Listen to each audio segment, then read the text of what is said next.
First and foremost, I want to give all honor, glory, and praise to the Most High God, Yahweh Ba'Shem Yahushai. Yahweh being the name of the Heavenly Father, who the world calls God. Yahushai being the name of His only begotten Son, who the world ignorantly called Jesus Christ. I also want to give a mighty shalom to the Akim, so-called blacks, Hispanics, and Native American Indians. Also to you speckled birds that scattered abroad that might look like other nations but are Israelites. I also want to give a mighty shalom to the elders that's been in this truth for many years, and sincerity shalom to you all. Now I'm doing a lesson on Isaiah chapter 14, just going into who Lucifer is according to the Bible. Now the reason I'm doing this lesson is because, Christians,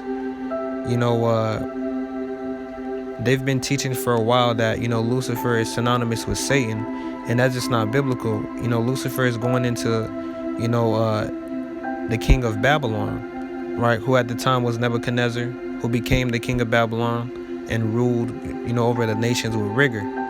Now, the reason why, they believe, Lucifer has to do with Satan is because it says he fell from heaven. We're going to address that as well. But the main key argument is just addressing, Lucifer, the word, and defining it itself. It has nothing to do with Satan. And we're going to just disprove Christianity. And you even got, Israelites amongst, our community that believe that as well. So, this is something that needs to be addressed. And it's about that time. Let's go to etymology.com. So, Lucifer. Old English, Lucifer, Satan, also morning star, because that's what Lucifer means. It just means morning star. Now, we're going to explain why it says synonymous with Satan over here, right? Why Satan's even mentioned. But anyway, the word itself, watch this. From Latin, Lucifer, morning star. So, in the Latin language, Lucifer means morning star. That's what it means by definition, right? So, what you got to understand is, down the line, Christians, took Lucifer and made a whole doctrine with it. Right? And when I mean Christians, I'm not talking about, Christians of antiquity of the first century. I'm talking about those that, end up being corrupted with paganism, etc. down the line. And, they're teaching things that, modern day Christianity teach. Right? But anyway, let's keep reading in the same etymology, right? It says, belief that it was the proper name of Satan begin with its use in Bible to translate Greek phosphoros. Now remember phosphoros. This is something I want people to remember. It says, which translate Hebrew Ha'alal ben Shahar in Isaiah 12. How art thou fallen from heaven, O Lucifer, son of the morning? Because of the mention of a fall from heaven, the verse was interpreted spiritually by Christians as a reference to Satan. That's why you saw, above when they mentioned Satan, they mentioned it only in this defining this word is because Christians believe this. But watch this. Even though it's literally a reference to the king of Babylon, sometimes rendered day star in later translations. Now, again, Lucifer is a Latin word. So, for example, if I was to look at the Latin Vulgate, which is a Latin translation of the Bible, morning star, which is what Lucifer means, it would just say Lucifer in the Latin for morning star, if that makes sense. So the Latin Vulgate is pretty much what the King James, is one of the manuscripts they use to translate the Bible we have, which is why, this Latin word is in it. So pretty much what happened is, he took, the Greek and Hebrew manuscripts and created a Latin translation of those manuscripts that he had at the time, right? And like I mentioned, Christians down the line, made this Lucifer thing, dealing with Satan because, people falling out of heaven, etc. So they made it synonymous with Satan, right? So, that's out the way. Now let's go to the Latin dictionary, right? So this is a Latin dictionary. It's called founded on the Andrews edition, right? But anyway, just go to the Latin dictionary. You'll find this. But Lucifer, right? It says light bringing, right? Right, bringing light is just going into light. Right there when you see Lucifer, it's going to like I mentioned the Latin dictionary, and you can just literally see Lucifer just going into a morning star. What does morning star give off? Light. So it's bringing what? Light, right? So that's out the way. Now let's go to Isaiah 14:12. And it says, "How art thou fallen from heaven, O Lucifer, son of the morning? How art thou cut down to the ground, which didst weaken the nations?" Now, again, let's go into Lucifer, right? This word. Now, we went to the etymology. We went to also the Latin dictionary. So those are the origin of the word. It just means morning star. Well, the stars give off light. So it's bringing what? Light. But anyway, this word. Now, why did James Strong's decide to use, Satan as a biblical usage? I don't know, but it's not the definition of the word, and is not applied to Satan according to the context. We're going to demonstrate that. But let's go to the biblical usage, right? It says Lucifer, light barrier, right? Because that's what a morning star does. It brings what? Light. It bears light. It says shiny one, morning star, right? Because that's what it means. We read in the other definitions in the origin, right? But watch this. Of the king of Babylon, because that's the context in Isaiah 14. But watch this. And Satan figuratively. That's not in the scriptures. We never see Lucifer applied to Satan. Satan is not even mentioned in the Isaiah context. But this is the biblical usage. So this is not the definition. Now let's actually go to the Strong's definition. It says the morning star. That's all it means. We read that in the origin, and we read that in the Latin dictionary. It means light, light barrier, right? Because it bears light.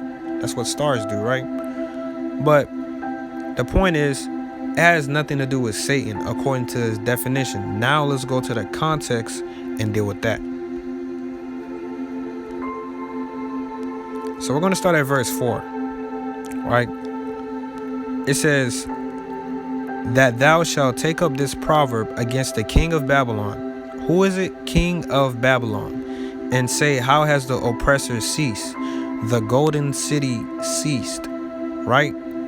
What does it mean the golden city ceased? Meaning Babylon at some point in time was the hegemony, right? There was a superpower. That golden city ceased, meaning that it was taken down, right? Because God took down Nebuchadnezzar. That's who was king in Babylon. But let me just get that scripture. 2 Kings 24:1. It says, in his days Nebuchadnezzar, king of Babylon, came up, and Jehoiakim became his servant 3 years. Then he turned and rebelled against him. But the point is, the king of Babylon was Nebuchadnezzar. You can read about that in Daniel chapter 2, Daniel chapter 4, etc. The king of Babylon was Nebuchadnezzar, right? So that's who Isaiah is addressing. So Isaiah 14:4 again. That thou shalt take up this proverb against the king of Babylon, and say, how has the oppressor ceased? The golden city ceased. The Lord has broken the staff of the wicked and the scepter of the rulers. So what does it mean, right, that the Lord broken the staff of the wicked, the scepter? Because the scepter, it represents, a king, his rulership. So when it says that God broken, the scepter, meaning he took down the rulership, right? And who was taking down? The king of Babylon. That's the context. Let's keep going. He who smote the people in his wrath with a continual stroke. He that ruled the nations in anger is persecuted, and none hindereth. Who ruled the nations in anger? Nebuchadnezzar, the king of Babylon, right? And what does it mean he was persecuted? Because, ultimately the Lord, took his empire down and took him down as well, meaning killed him. So, the Lord took him down. But let's keep reading. Their whole earth is at rest and is quiet. They bring forth into singing, meaning that they're rejoicing that this man is taken out of power. Let's keep reading. Yea, the fir trees rejoice at thee, and the cedars of Lebanon, saying, since thou art laid down, no feller is come up against us, right? So these trees, right? Are these trees literal trees rejoicing, being happy that this man is taken down? No, these are people, right? It said these are our people. They're happy what? Because he's been taken out of power. You know, let's get this precept, and I don't know if I want to get it in Ezekiel. Let me get Mark. Get Mark 8, right? I'm just going into how men, are trees, and it's talking about the trees, of Lebanon, right? So those aren't actual trees rejoicing. Those are men rejoicing due to the fact this wicked king, was taken out of power.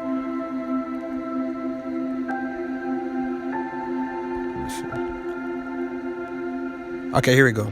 So this is Mark 8, verses 24. It says, and he looked up and said, I see men as trees walking. So, when we read in Isaiah, the trees of Lebanon rejoicing and etc. in verse 8, let's read it again. Yea, the fir trees rejoice at thee, and the cedars of Lebanon, saying, since thou art laid down, no feller is come up against us. Right? Meaning, since he's been taken out of power, he hasn't been ruling over them with rigor anymore, right? In anger, right? That's what we read in the previous verses, but let's keep going. It says, hell from beneath is moving for thee to meet thee at thy coming. It stir up the dead for thee, even all the chief ones of the earth. It has raised up from their thrones all the kings of the nations. It says, all they shall speak and say unto thee, meaning saying to the king of Babylon, who's dead, art thou also become weak as thus, weak as we? Art thou become like unto us? So is the dead actually talking, right? This hell in this context in verse 9 is going into the grave, meaning the people that are dead, they're pretty much, saying that, hey, you got taken down just like we did. That's pretty much what they're saying. Now is the dead actually talking? Let's get this in Ecclesiastes chapter 9. The dead isn't really talking, man. I just want to, because people take,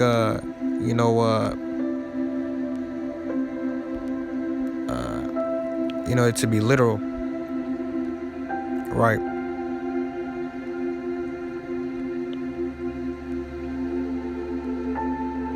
Okay.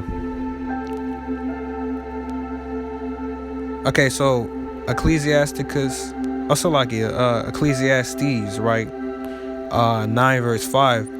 It says, for the living knoweth that they shall die, but the dead know not anything, neither have they any more a reward, for the memory of them is forgotten. So the dead knoweth nothing. When you're dead, you're asleep. That's why you see in Samuel talks about David being asleep, etc., because you don't have no memory of what's going on. So again, this context in Isaiah 14 verse 9, let's read it again, is going into the grave. It says, hell from beneath is moved for thee to meet thee at thy coming. It stirred up the dead for thee, even all the chief ones of the earth. The chief ones is going into the previous rulers before Nebuchadnezzar. It has raised up from their thrones all the kings of the nations, right? It says, all they shall speak and say unto thee, art thou also become weak as we? Art thou become like unto us? Meaning taken out of power, being in the grave. Watch this, verse 11. This is the context that proved this is the grave. It says, thy pump is brought down to the grave, and the noise of thy vows, the worm is spread under thee, and the worms cover thee. Right? Meaning he's in the grave while the worms consume his dead body. So this context is going into literally the grave. The king of Nebuchadnezzar, which was the king of Babylon, being taken out of power. And this is just like, metaphoric, etc. Just talking about how much, rejoicing is happening after this wicked king is taken down. Ultimately, all these kings are set by the Most High God, right? At the end of the day, and the Most High God is the one who take them out of power. So walk with me, family. This has nothing to do with Satan. This is going into the king of Babylon. So like I mentioned, the biblical usage we see, that James Strong uses, is just not accurate. We just go with the definition only because that's where he got accurate. Like, for example, you read in like Godhead, right? You read Godhead in the Bible, right? Acts 17 and 29. But look, when you go into that word Godhead, right? Godhead just means divinity. But when you go into the biblical usage, this is why you got to go into the definition, not the biblical usage only. Now watch this. Look, it says the biblical usage. It says, spoken of the only true God, the Trinity, the Father, Son, and Holy Spirit. No. Let's go to the Strong's definition. Look, it says divine, divinity, right? Right? It says divinity, right? Godlike, right? Just talking about literally Godhead, all it just means is divine or divinity, right? But you see in the Strong's, James Strong's biblical usage, it says Trinity. So that's incorrect though, right? Because the Bible doesn't teach the Trinity.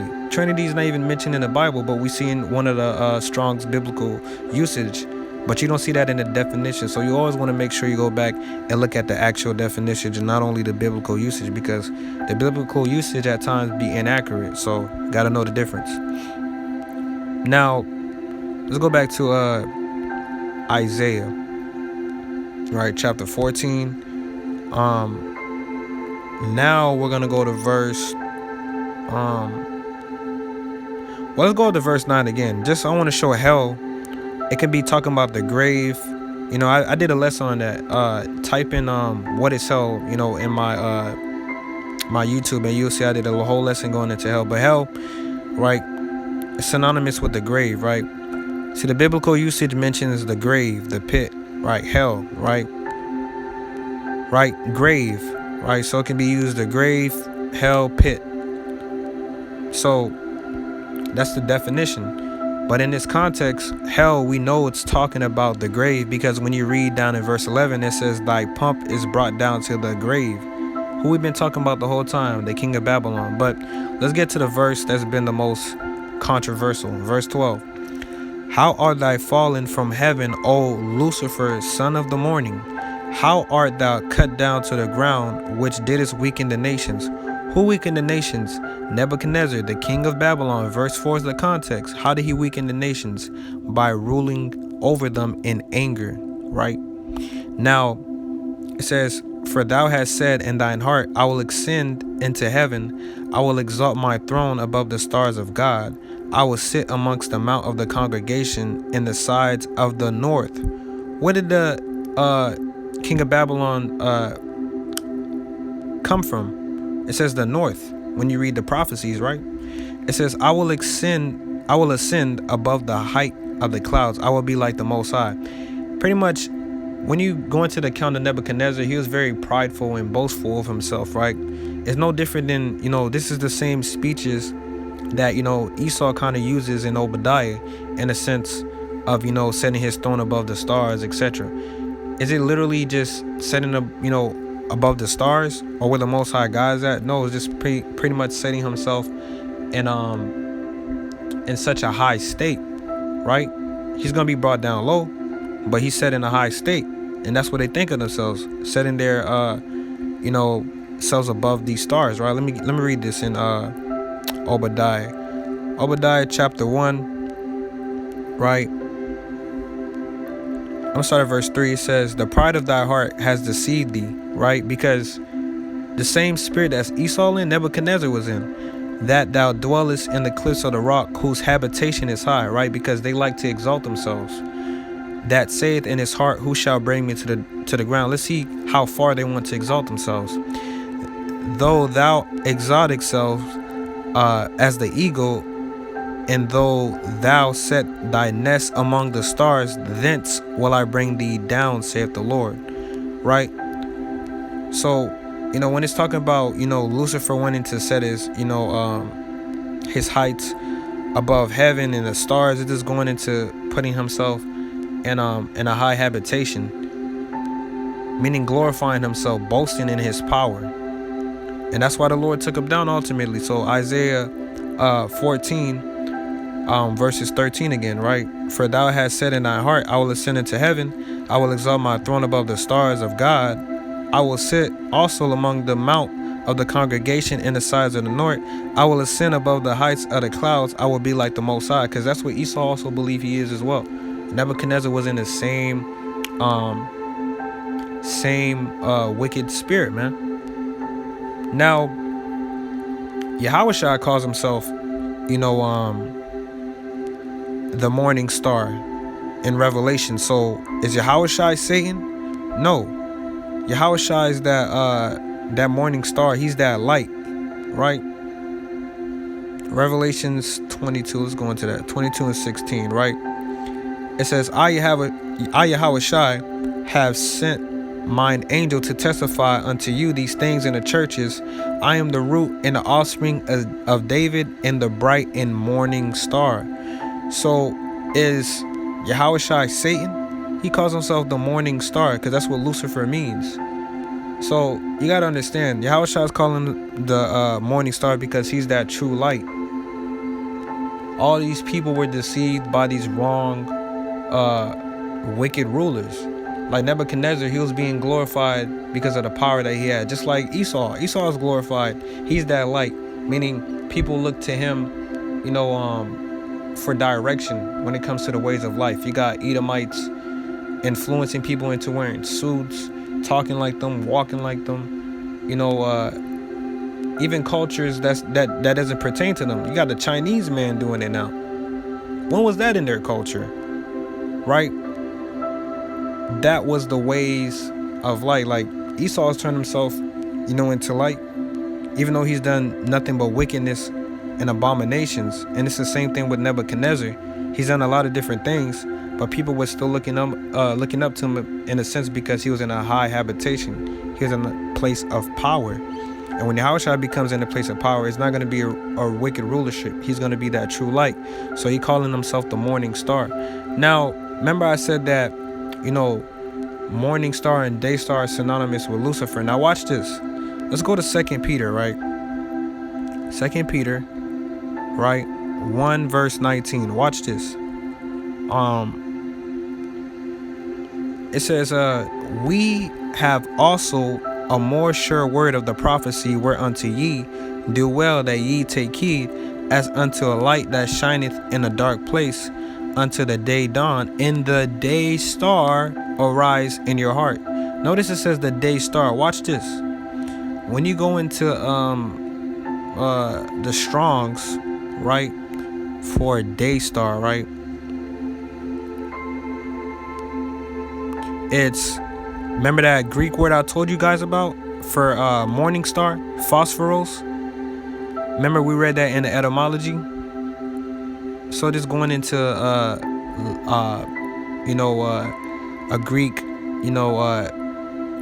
word for light, right? Now let's go into the word. Watch. It says light, the morning star. Metaphorically Christ, because he mentions it in Revelations, right? But look, the morning star, figuratively day star. So day star, morning star, we saw that in the etymology. So I don't gotta further prove that Lucifer is not dealing with Satan, right? I got 3 different sources. I went to the Strong's actual definition, not the biblical usage only, the actual definition. I went to the Latin dictionary, and I also went to etymologyonline.com, and even give you the origin that this doctrine started with Christians, not the first century Jews of antiquity. I'm talking about Christianity, meaning what's being taught today. So there's a difference. So when you hear Christian, you got to kind of be careful with that. You got to know what context that's going into. But regardless, let's go back to Isaiah 14, right? Let's finish addressing it. Isaiah 14, and pretty much now it says verse 12. We're going to readdress verse 12 again to explain why it means it's falling out of heaven. Like I mentioned throughout this entire lesson, is that falling out of heaven is not necessarily where the Most High God's at. I did a whole lesson on explaining that to an extent, but I want to do a recap because I got more precepts to prove that heaven is a place of power. But I just want to make this quick. It just means he was taken out of power, because that's all heaven means, meaning he was at a high habitation, like the scripture says, meaning he was up on high, he was exalted, and he got taken out of power. Because when God comes back, he's gonna take down, Esau, and Esau is gonna be exalted, right? When he comes back, right? That's why he has to take him out, because when Yahushua comes back, Esau is exalted already, right? He's being praised. But let's go to Habakkuk, right? Let's see this. Damn. For some reason, every time I bring up Habakkuk and in the Strong's, the Blue Letter Bible, for some odd reason it doesn't like to pop up. I don't know. That's weird. But I'm gonna find it in here anyway. Just bear with me. But either way, heaven is going into, taking them out of power. Not necessarily, where the Lord is at, because the Lord said his habitation. The Lord said his habitation is in the heavens, and he gave us the earth. So, okay, there we go. Habakkuk. All praises. So Habakkuk, I'm gonna start at. Okay, so chapter 3, Habakkuk chapter 3, and I'm gonna start at verse 3. It says, God came from Teman. This is a Edomite, right? And it says, and the Holy One from Mount Paran, Salah. His glory covered the heavens, and the earth was full of his praise. And his brightness was as the light, right? And so he had horns coming out of his hand, and there was the hiding of his power. So again, it's saying that Teman, right, his glory covered the heavens, right? He was exalted. He was on high. He was in a place of power. But we already know how this plays out. You read Isaiah 63, Yahushua, deals with Edom, right? Takes him out of power, or takes him out of heaven, falling from heaven. So same way Lucifer, which is going into the king of Babylon, same way he fell out of power, which is his heaven, the same way Esau is going to fall out of power, which is his heaven. That's pretty much what it's going into. Lord willing, this lesson was edifying and really go over the precepts